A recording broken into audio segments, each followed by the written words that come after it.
ರಾಮನ ಹಿಡ್ಕೊಂಡ್ರು 370 ಹಿಡ್ಕೊಂಡು ರಾಜಕಾರಣಕ್ಕೆ ಬಂದರು. ಇವತ್ತು ರಾಮನ ಹುಂಡಿನೂ ಎಬ್ಬಿಸಿದ್ದಾರೆ.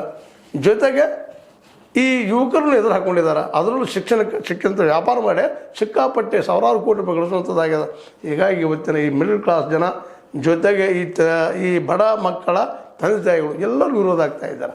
ಇದರಿಂದಾಗೆ BJP ಮತ್ತು RSS ಮುಂದಿನ ದಿನಗಳಲ್ಲಿ ಕಷ್ಟ ದಿನಗಳನ್ನು ಎದುರಿಸೋದ್ರಲ್ಲಿ ಎರಡು ಮಾತಿಲ್ಲ ಅನ್ನೋದು ಸ್ವತಃ BJPಗರು ಸ್ವತಃ RSSಗರು ಮಾತಾಡ್ತಾ ಇದ್ದಾರೆ ಇವತ್ತು.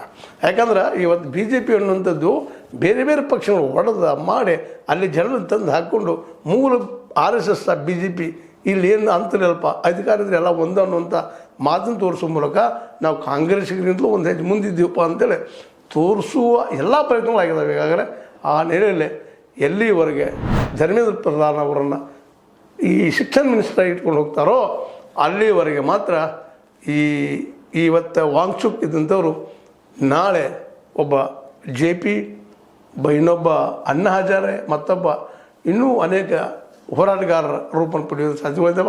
ಏನೋ ಆಗಲಿ ಈ ಮೂಮೆಂಟ್ ಈ ಒಂದು ಜಂತರ್ ಮಂತರ್ ಮೂಮೆಂಟ್ ಮಾತ್ರ BJPಗೆ ಮತ್ತು RSSಗೆ ಭಾಳಷ್ಟು ಯುವಕರನ್ನು ಅವರಿಂದ ತಮ್ಮ ಕಡೆ ಸೆಳೆಯುವಲ್ಲೇ ಯಶಸ್ವಿ ಆಗಿಯೇ ಆಗ್ತದೆ ಅನ್ನೋದು ಅಲ್ಲಿ ಯುವಕರನ್ನು ನೋಡಿದಾಗ ಅಲ್ಲಿ ಯುವಕರ ಕೂಗನ್ನು ನೋಡಿದಾಗ ಯಾರಿಗಾದರೂ ಅಂದೇ ಅನ್ನಿಸ್ತದೆ.